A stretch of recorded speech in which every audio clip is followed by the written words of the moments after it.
स्वागत है आपका आपके अपने YouTube चैनल एडवोकेट दीप लीगल हब में।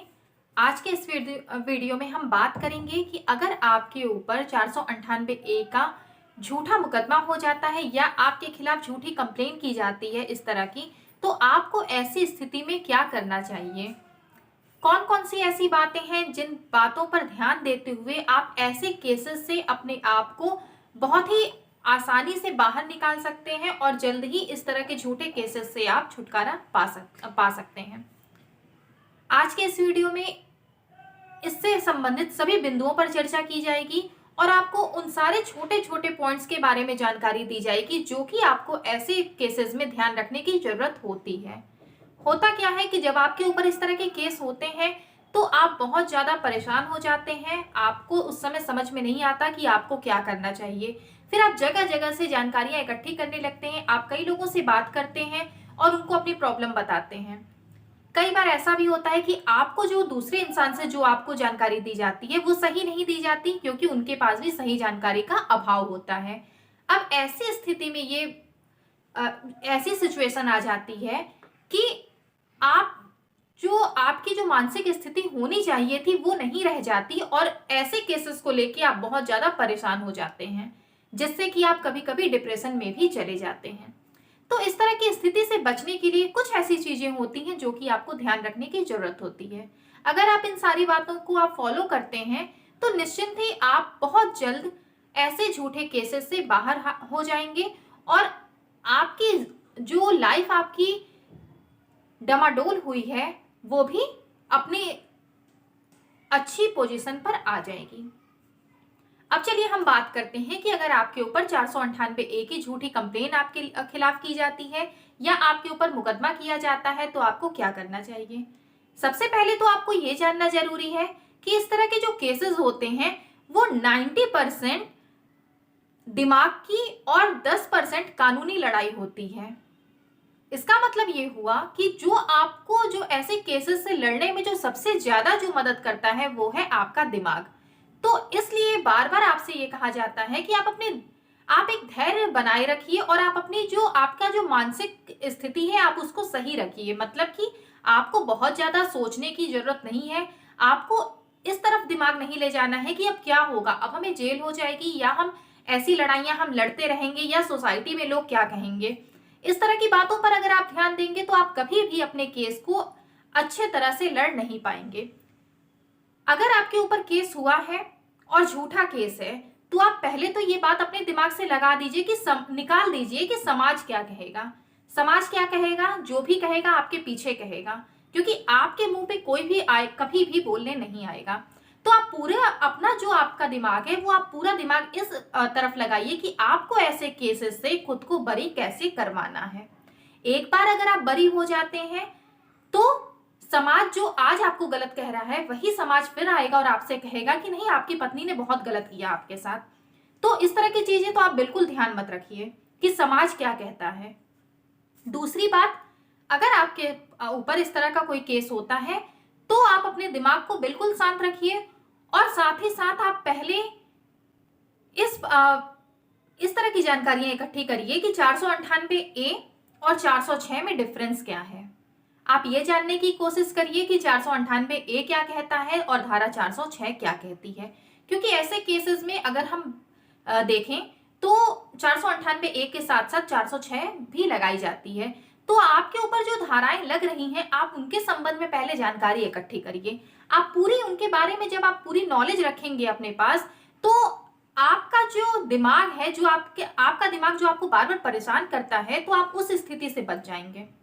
दूसरी बात, इस तरह की कंप्लेन होने पर या इस तरह के केसेस होने पर आप सबसे पहला काम करिए कि अपने घर में सीसीटीवी कैमरा लगवा लीजिए। इससे ये होगा कि अगर फ्यूचर में आपकी पत्नी या उसके घर वाले आकर के कुछ भी मारपीट करते हैं, लड़ाई झगड़ा करते हैं, इस तरह का कोई भी चीज अगर होती है तो आपके पास उसकी पूरी फुटेज रहेगी। तो ये आपके लिए एक प्रूफ का काम करेगा, क्योंकि अदालत केवल प्रूफ पर ध्यान देती है, केवल सबूतों पर ध्यान देती है। आप बहुत सारी जानकारी इकट्ठी करके जाइए, आप बहुत सारे जजमेंट लेकर के जाइए जिसका आप वहां पर संज्ञान दीजिए, लेकिन आपके पास सबूत ना हो तो कभी भी आपको आपके पक्ष में फैसला नहीं सुनाया जाएगा, क्योंकि अदालत आपसे क्या मांगती है, वो सबूत मांगती है, वो केवल सबूत पर भरोसा करती है। तो आप जितने ज्यादा से ज्यादा उसे सबूत देंगे, वो आपके पक्ष में ही फैसला सुनाने को उतनी ज्यादा ही डाइवर्ट होगी।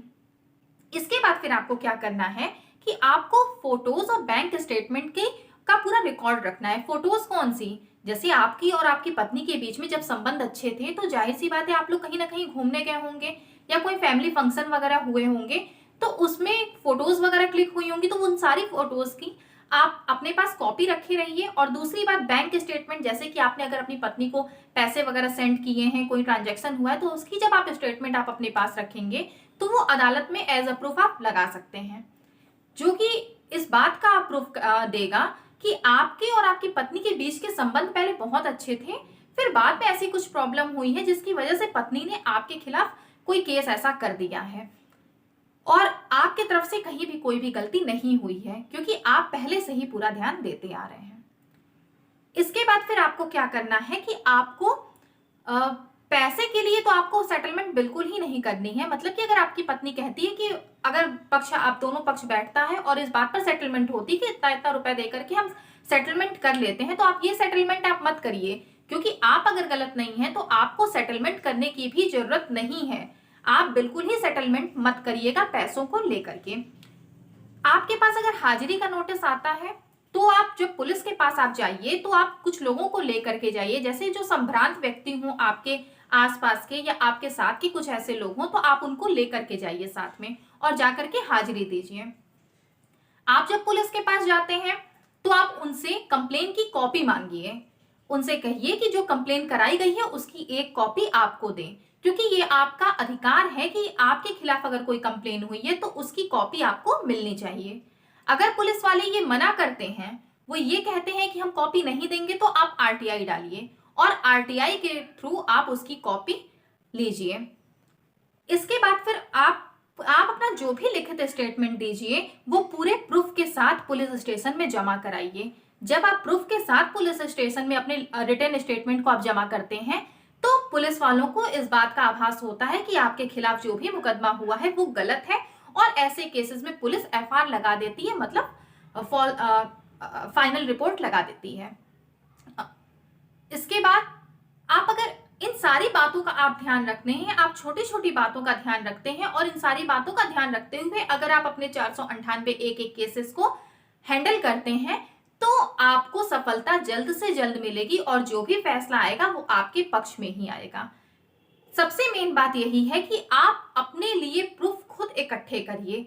आप जो कंप्लेन की कॉपी लेते हैं, तो उसमें कंप्लेन के सारे पॉइंट्स लिखे रहते हैं, आप उस पर ध्यान दीजिए कि आपकी पत्नी ने किन किन बातों की शिकायत आपके खिलाफ की है, तो उससे रिलेटेड आप ध्यान दीजिए कि उससे रिलेटेड कौन कौन सी ऐसी चीजें हैं जो आपको निर्दोष साबित करने में वो मदद कर सकती हैं। मतलब कौन कौन से ऐसे प्रूफ हैं जिनसे आप निर्दोष साबित हो सकते हैं, और आप उन सारे प्रूफ्स को इकट्ठे करिए, उन सारे सबूतों को आप इकट्ठे करिए। और आप जब भी आप पुलिस स्टेशन भी जाते हैं, तो आप कोशिश करिए कि आप सबूतों के साथ जाइए, और अदालत में भी आप पूरे सबूतों के साथ जाइए।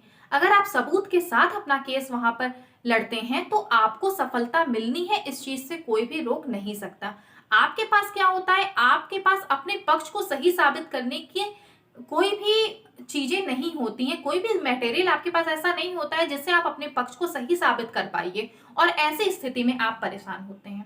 तो इसलिए आपसे बार बार कहा जाता है कि आप सबूत इकट्ठे रखिए। उम्मीद करते हैं कि आज का ये वीडियो आपको पसंद आया होगा। अगर पसंद आया हो तो इसे लाइक कर दीजिएगा, चैनल पर नए होंगे तो सब्सक्राइब करिएगा, और बेल आइकन को जरूर प्रेस कर दीजिएगा, ऑल के ऑप्शन पर क्लिक करिएगा, जिससे आने वाले वीडियोस की आपको नोटिफिकेशन तुरंत ही मिल जाए। कमेंट बॉक्स में एक बार जरूर बताइएगा कि वीडियो कैसा लगा, और अगर आपको इससे संबंधित कोई और भी जानकारी चाहिए या आपको किसी दूसरे टॉपिक पर वीडियो चाहिए, तो आप वो भी जरूर बता दीजिएगा। उस टॉपिक पर भी आपको वीडियो जल्द ही बनाकर दिया जाएगा। वीडियो को लास्ट तक देखने के लिए बहुत बहुत धन्यवाद।